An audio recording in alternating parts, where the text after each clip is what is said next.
Hey, beautiful beings. I just wanted to jump on here to share a couple of concrete takeaways for you about why yoga can improve your life and why yoga is so important today and why there is this huge movement happening. And how daily yoga can improve your life. And you can start that right now to start implementing the things that I'm going to be sharing with you today in this talk.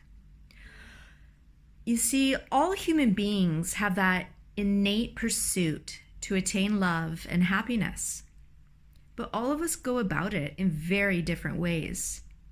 Think of how the drug addict attains happiness, or compare that to the overachieving A-type personality.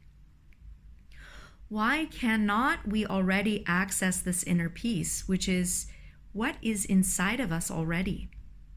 Well, it is because of the ignorance or automated bias we have towards life that is covering up that place of peace, which is inside of us already. It is due to the ignorance which covers it up, and we cannot see or feel this peace or love or joy, which is already residing inside of us.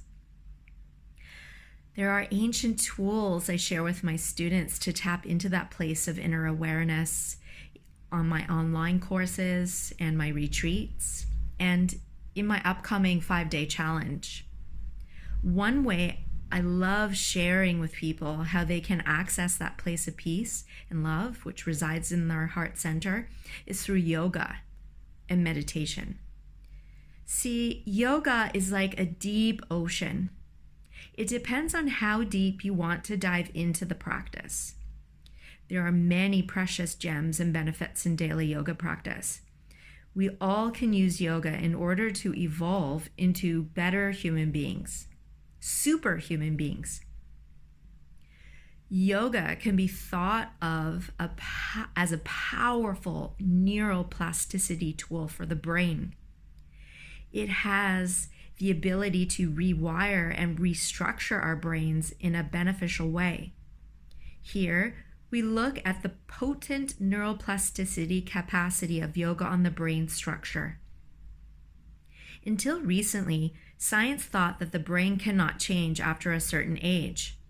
Initially, it was known that the certain characteristics we were born with cannot be changed if we take these to the grave. However, amazingly and recently, with the advances of neuroscience, we now know that we can rewire the brain at any age. We can willfully restructure the brain on a physiological, molecular, and cellular level. How incredible is that? Yet thinking and behaving in the same old ways produces the same old thing and nothing changes. Hey, remember what Albert Einstein said? He said that insanity is doing the same thing over and over and over again, expecting different results. That doesn't happen, does it? So, how can we start to apply these scientific discoveries to improve our lives? Well, it's through changing our thinking patterns. And as soon as we learn to change our thinking patterns, we will get results and ultimately change our whole life.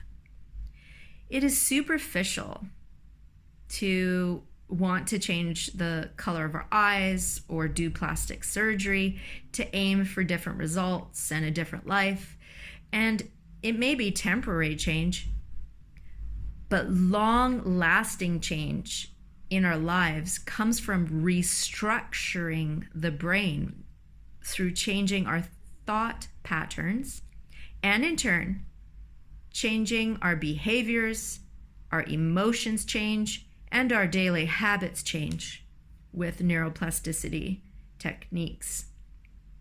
Over time, yoga changes your speech, the way you interact with others, the way you interact with yourself.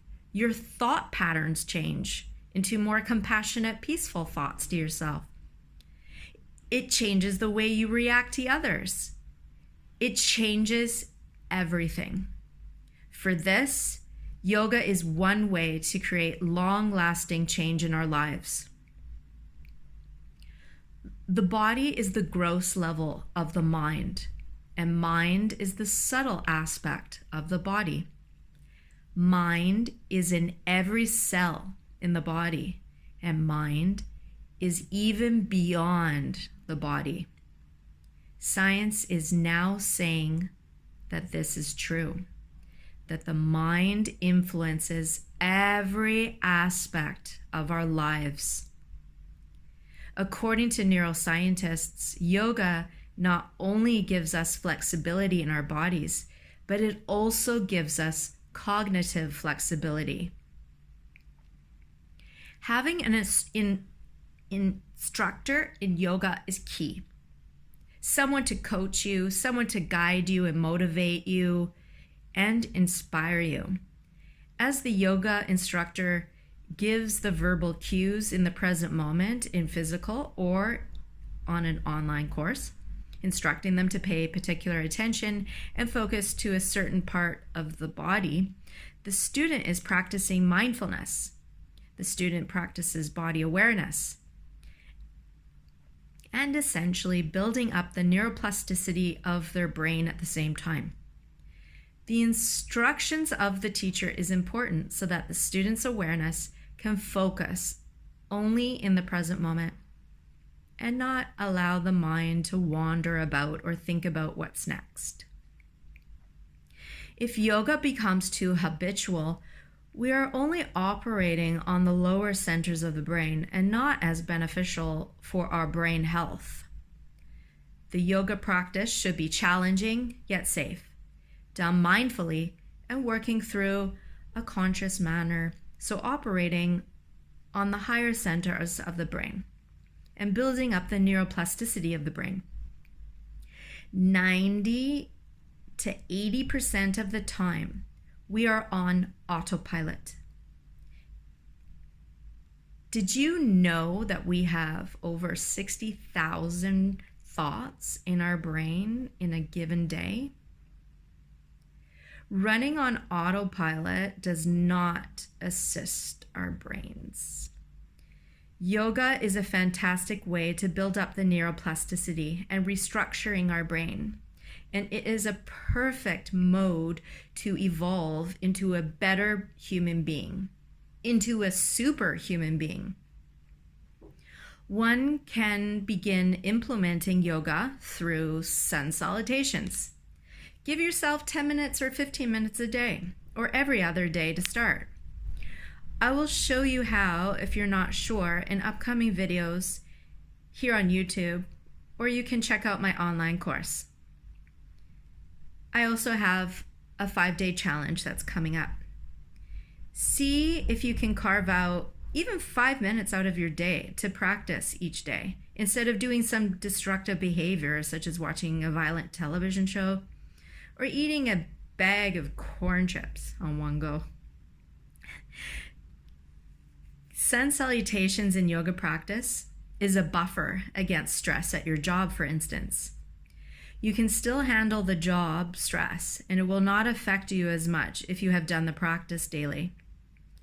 As a human race, it is imperative to evolve beyond the animalistic survival mode of food, fear, sleep, sex, etc. We absolutely need to evolve spiritually beyond this to survive as a human race. It is an essential time, a critical time for the healers of the world, the caretakers, the light workers, spiritual coaches, unicorns, and yoga teachers on the planet. Just kidding about the unicorns. To make the biggest impact, we must motivate and inspire all people around us to evolve spiritually. and beyond the dimension of the Muladhara chakra. Or in other words, the animalistic survival instincts. My life mission is to teach and inspire people how to do this, to not only for their own happiness and health, but for them to show others how to make a large impact on the planet by spreading these life-enhancing tools and techniques. The awareness of knowing that the state of my mind is what makes me sad or happy is the first level of realization.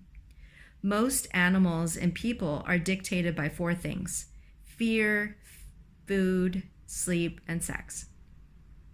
The mind is made to believe it is dictated by these 4 things. It is the state of one's mind which makes one feel bound, like in a cage, or free and liberated. So my question to you is, how much longer are you willing to be in pain, suffering, or in a state of just existing just to survive? I assure you, if you are willing, I can show you and remind you that life is incredibly blissful, incredibly loving, abundant, amazing, and it feels incredible to be alive today.